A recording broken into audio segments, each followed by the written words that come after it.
Hi, I'm Annie Botticelli, and this is the Storyteller Forecast for Leo for March 2016. Check out my website, anniehelpsyou.com, or click on the link below this video to see more about my blogs. I write on the topics of astrology, and I do inspirational blogs and health blogs and other things. And while you're there, sign up for my free email newsletter and become part of my community, which makes you a VIP in my world. And there's lots of perks that go along with that.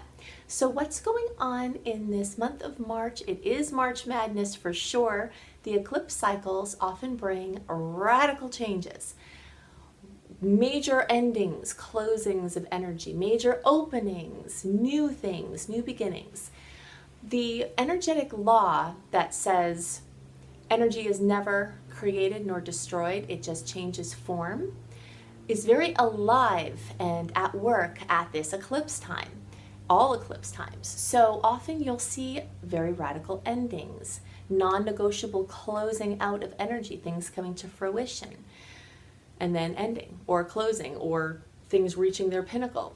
And you'll see new beginnings that are equal to the energy that was closed out. When you close out energy in your field, there's more room for new energy to come in. And that's very busy and active at the eclipse cycle. So the solar eclipse is at 18 degrees of Pisces on March 8th, and the lunar eclipse is at 3 degrees of Libra on March 23rd.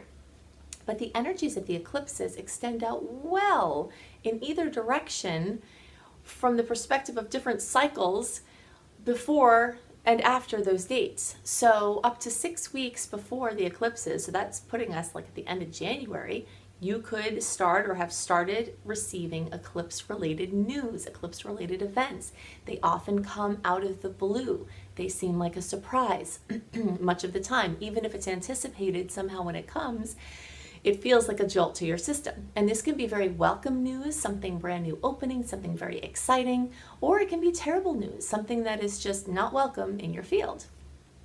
The solar eclipse happens on the new moon, and the energy of the solar eclipse is like that of a new moon. It brings in new things, it's fresh new energy, but it's a new moon in triplicate. So the energy potentials and the energetic openings are triple that of the energy that we experience every month at the new moon. And the same goes with the lunar eclipse. So the closings, the endings, the drama in some cases, the coming to completion, the coming to fruition that happens with a lunar eclipse is 3 times the energy of that at a full moon. If you track your energy during the new and full moons and you see the new things that come in and you see the old things that kind of come to a head and bubble out, you'll see that this energy is at play at the eclipses times 3. It's very powerful, and the implications are generally longer lasting than just the monthly cycles. So we look at the sign and we look at the house to see where these eclipses might be affecting specific signs. Now, the actual eclipses in the signs, those are global effects. So all signs will have new energy in Pisces, and all signs will have closings in Libra. But specific for Leo, there's certain houses that these eclipses occur in, and that makes things different, have different potentials for you. So we're going to talk about what all of that is. I just want to point out something else about the eclipse cycles. This lunar eclipse at 3 degrees of Libra is ending a series of eclipses that has been running through 2013. And the story that has been told throughout this time with this final energy happening now is of the Aries-Libra polarity, which has to do with me versus we, your own self versus yourself in relationships. So there has been a story, if you're paying attention, of new beginnings in relationships, endings in relationships. Maybe the same relationships that are key in your life are still present, but chapters are closing and opening within those relationships with these eclipse cycles, so you're going through radical change, how it relates to holding your space in a relationship. The issue of codependency is very current with this cycle, and really the way that people tend to lose themselves in relationship in some ways, and then also not show up or allow themselves to be in their relationships in other ways, are part of the things that are at play here. So you might see something notable happen, an ending of a relationship, an ending of a chapter. And this could be challenging and unwelcome, but it could be wonderful. It could be that you had something dysfunctional within your current relationship or relationships, and something within you shifts, which brings about this profound change in all of your relationships. And it could be very wonderful, where you leave levels of dysfunction behind you and embark on a new, more mutually fulfilling way of engaging with people. So that could be pretty exciting, but because the lunar eclipse can be emotional and dramatic, there is a possibility that the endings won't feel very welcome.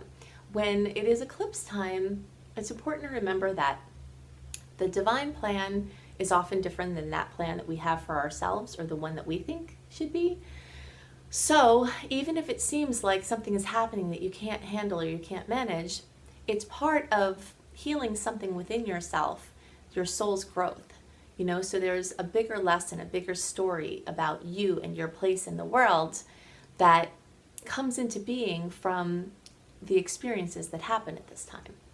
So for the early degree placements, this lunar eclipse or ending is going to happen in the third house. So the early degree placements are the ones that are at the beginning of the sign.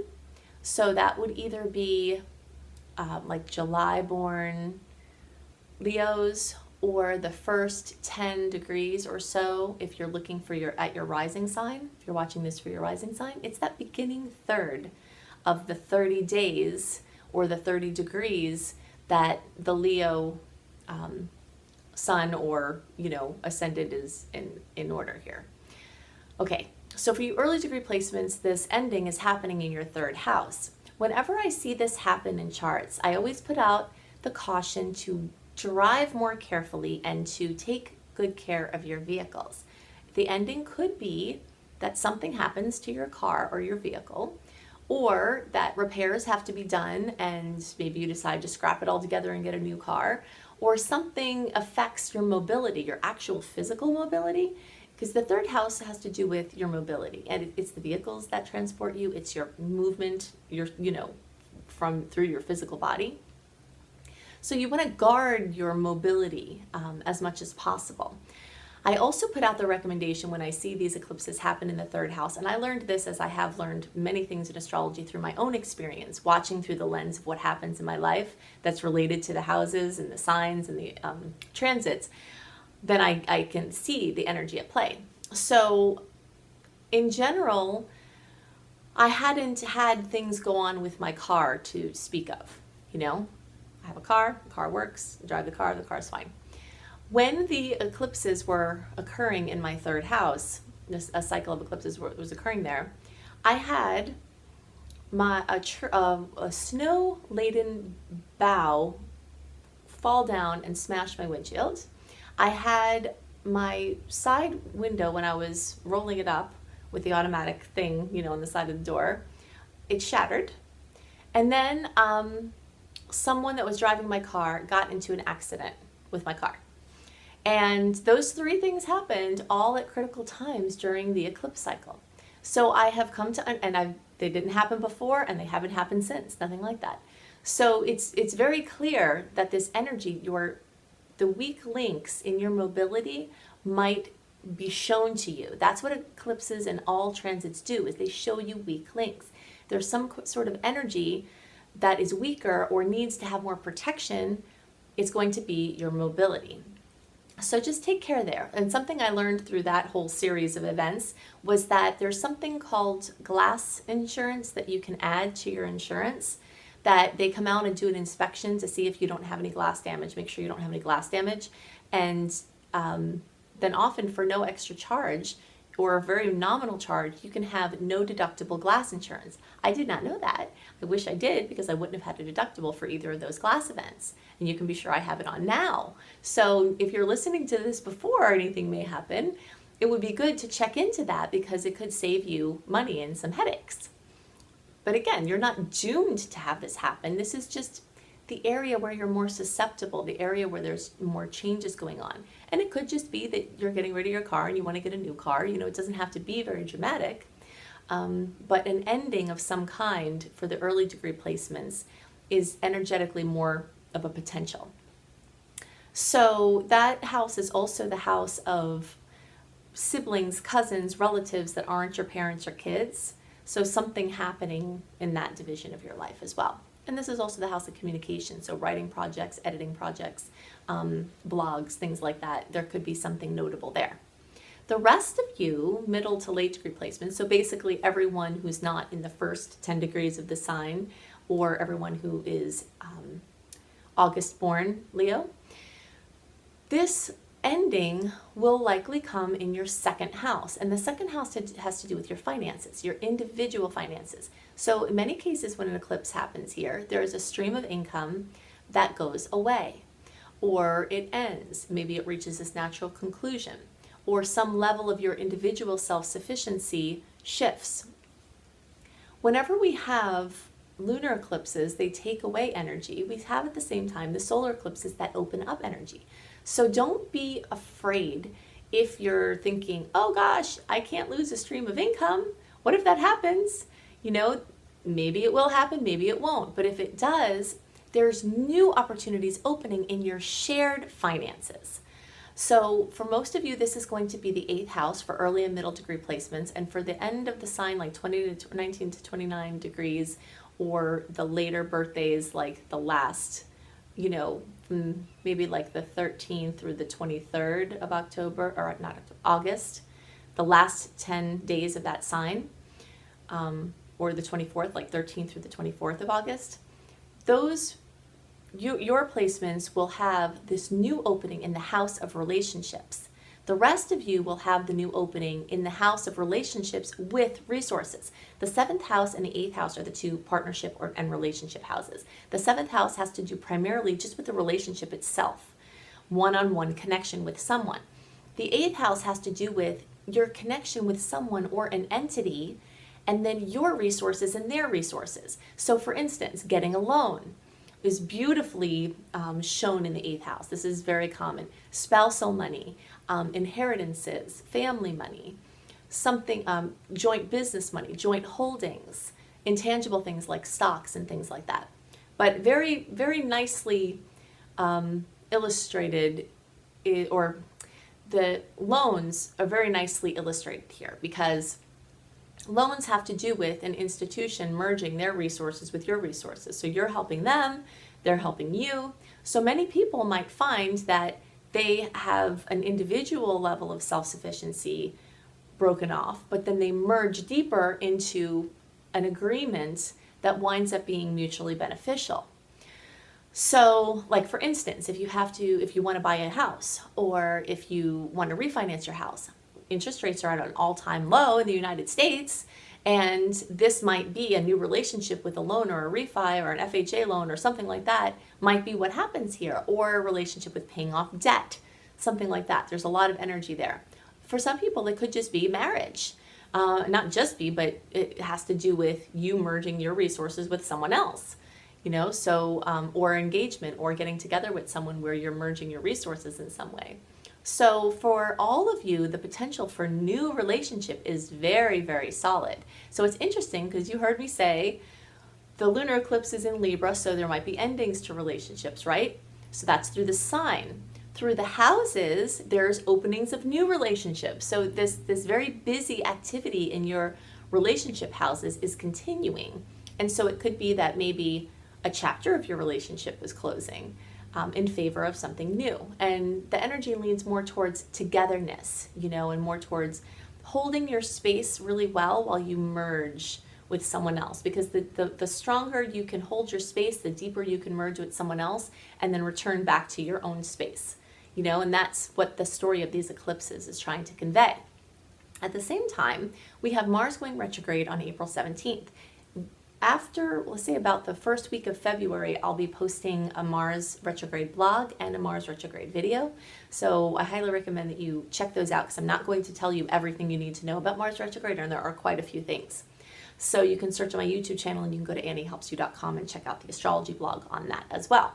But Mars goes retrograde around every 2 years. We hear about Mercury going retrograde very often. Venus goes retrograde a little bit less often than Mercury, but more often than Mars. And there are a lot of implications to our experience. Planets never really go backwards in the sky, but from our relative perspective on the Earth, sometimes it looks like they are. And when that happens, it's called a retrograde. And when that happens, there are implications to our daily lives in the place where Mars is retrograde in the chart, but also in general with what Mars rules. So Mars rules ambition. It's the get up and go. It's the zest. It's the oomph. It's the sexual drive. It's the creative force. It's, it's the assertive nature that we have within us, whether that's less or more for different people or at different times.